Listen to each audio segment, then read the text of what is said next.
Okay, so I have no idea what is in this box. I'm part of a Reddit group and it's called Random Acts of Amazon.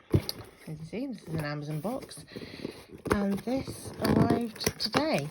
Basically you put up a wish list and they will give you something from it. This was a random prize win, which is pretty awesome. I'm really excited, but I'm just going to get to looking because this is loud. Ooh.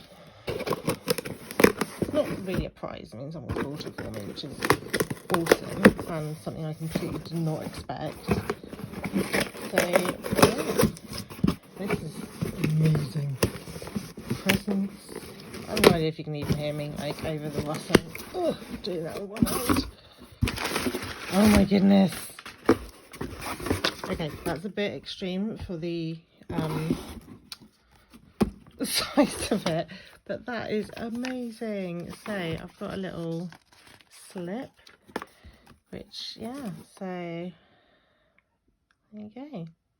Random Acts of Amazon, and then it's from Rosie Cakes. So that is amazing.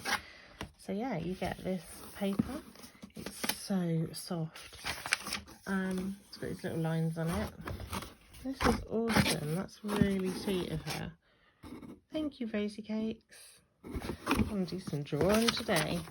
Alright, bye guys.